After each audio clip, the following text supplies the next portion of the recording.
Kenapa bisa seperti ini? Seperti mimpi, Pak Yanto sendiri juga tidak menyangka kalau dalam waktu yang secepat ini sudah seperti ini.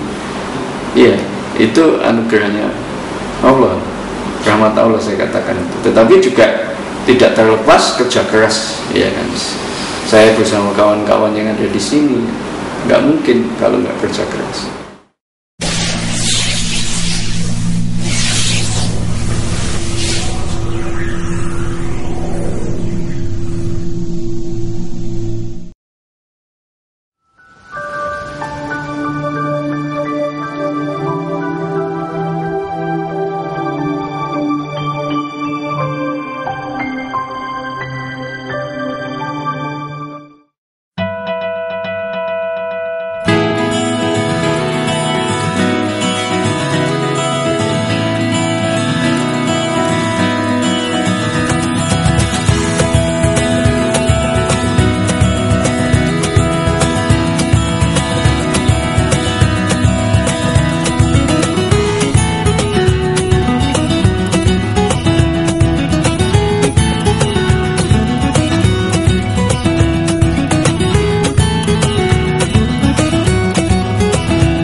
Awalnya dulu kan saya ketemu pimpinan beberapa bank.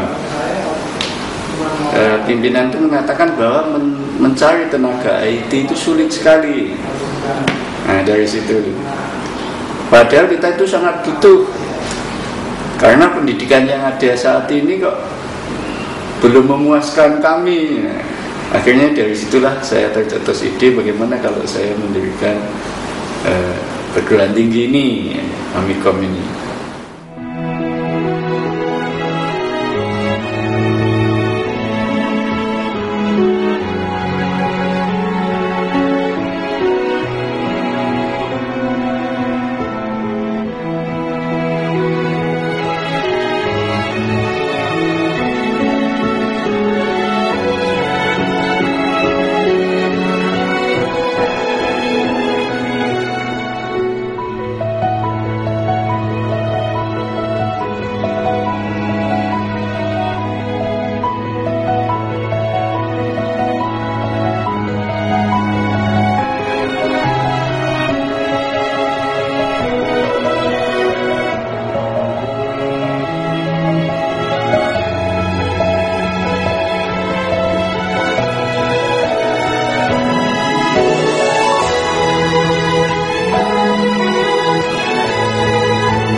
adalah lambang psikologi tentang kebesaran jiwa.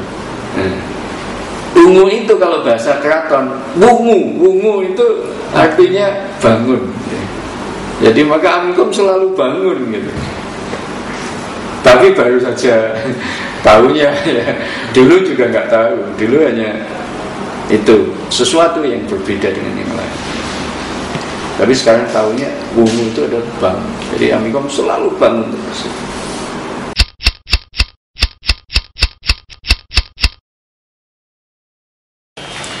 Perkembangan Amikom sampai sebesar ini tentunya melibatkan semua sivitas, ya, baik dosen, ya, staf, dan mahasiswa. Semuanya menjadi satu. Ya. Tidak bisa hanya dosen saja yang membuat besar satu perguruan tinggi, dan tidak hanya mahasiswanya saja, dan tidak hanya pengusaha, tapi bagaimana bersinergi di antara ketiganya. Kalau sinerginya bagus, otomatis semuanya bisa saling membantu agar Amikom bisa berbesar. Dan yang saya rasakan semangat ini yang ada sehingga Amikom bisa seperti ini.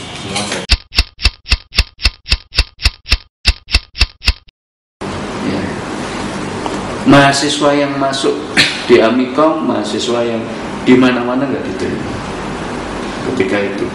Kenapa? Gedungnya jelek dan SPP-nya jelas murah. Kalau mahal ya mesti nggak ada. Jadi anak-anak yang bisa saya katakan dalam tanda kutip gagal, masuk di mana-mana nggak diterima. Anak-anak yang terpinggirkan, anak-anak yang tersisih, anak-anak mungkin yang begini jalannya ya. Kemudian saya berpikir setelah selesai sholat duhur itu, kalau saya mendidik seperti sekolah saya dulu di PTN, nggak usah saya sebutkan, pasti anak-anak ini tidak akan berhasil. Pasti alumni kita akan kalah bersaing dengan anak-anak PTN itu. Maka saya berpikir bagaimana anak-anak ini saya didik berbeda dengan di PTN. Di PTN yang saya rasakan knowledge itu sangat menonjol sekali. Skill pas-pasan, attitude seperti nggak ada. Bagaimana kalau di Amikom saya balik? Justru pertama kali anak-anak yang gagal itu dilahirkan kembali. Itulah yang namanya pelatihan super unggul. Kalau dulu namanya achievement motivation training.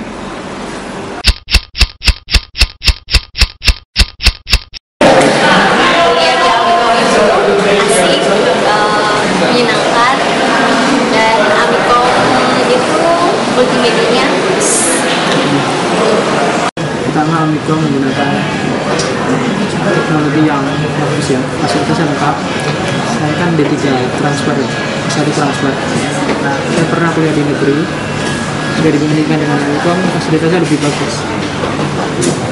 Seperti lab komputer, presensi, menggunakan KTM. Kalau di negeri menggunakan manual.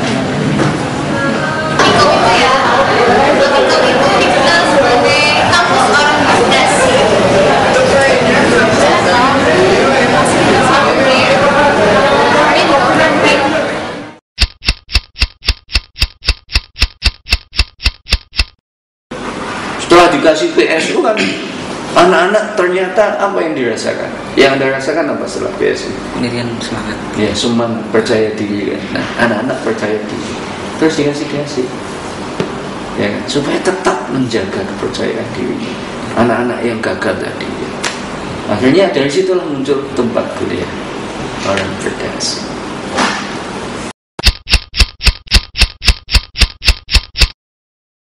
Kamu dari sisi buat internasionalnya kan banyak. Ini kan menjadi percontohan, bahkan dijadikan yang paling menghiburkan kan percontohan dunia oleh UNESCO. Bukan percontohan Indonesia, dunia.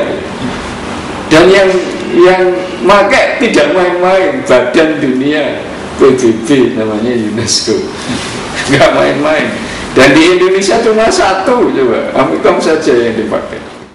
Satu dari sisi IT-nya, perkembangan IT-nya, implementasi IT, produk IT yang dibuat dalam bentuk animasi, software, ya, lalu juga game yang diproduksi. Ini sudah menunjukkan Amikom memang salah satu perguruan tinggi yang memang konsen pada bidang IT dan implementasi IT apa yang bisa dibuat dan dijual. Yang kedua adalah entrepreneurnya, karena banyak kampus atau institusi yang datang ke Amikom belajar tentang entrepreneur.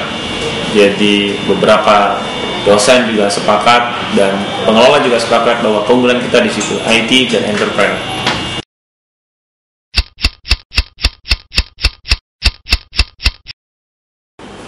Kalau kita lihat negara yang semakin maju itu entrepreneurnya semakin tinggi.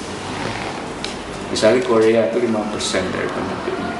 Kemudian negara yang pernah saya kunjungi juga Taiwan itu 4,8%. Artinya apa? Artinya entrepreneurnya kuat soalnya. Nah, kalau Indonesia itu kalau data saya itu 1,2%.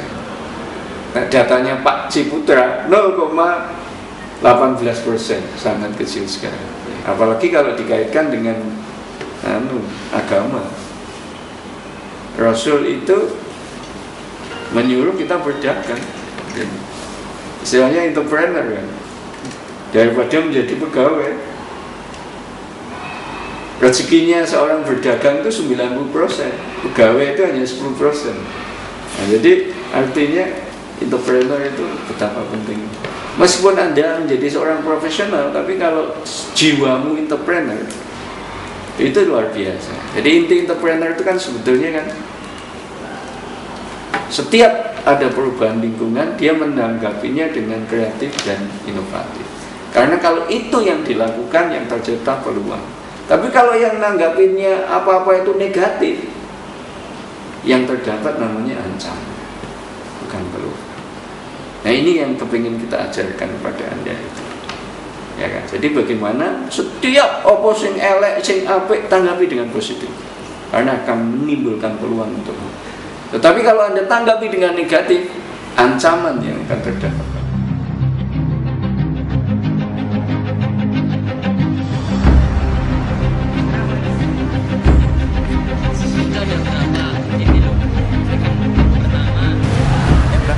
Belakang turut di Boncer. Ayo mabar.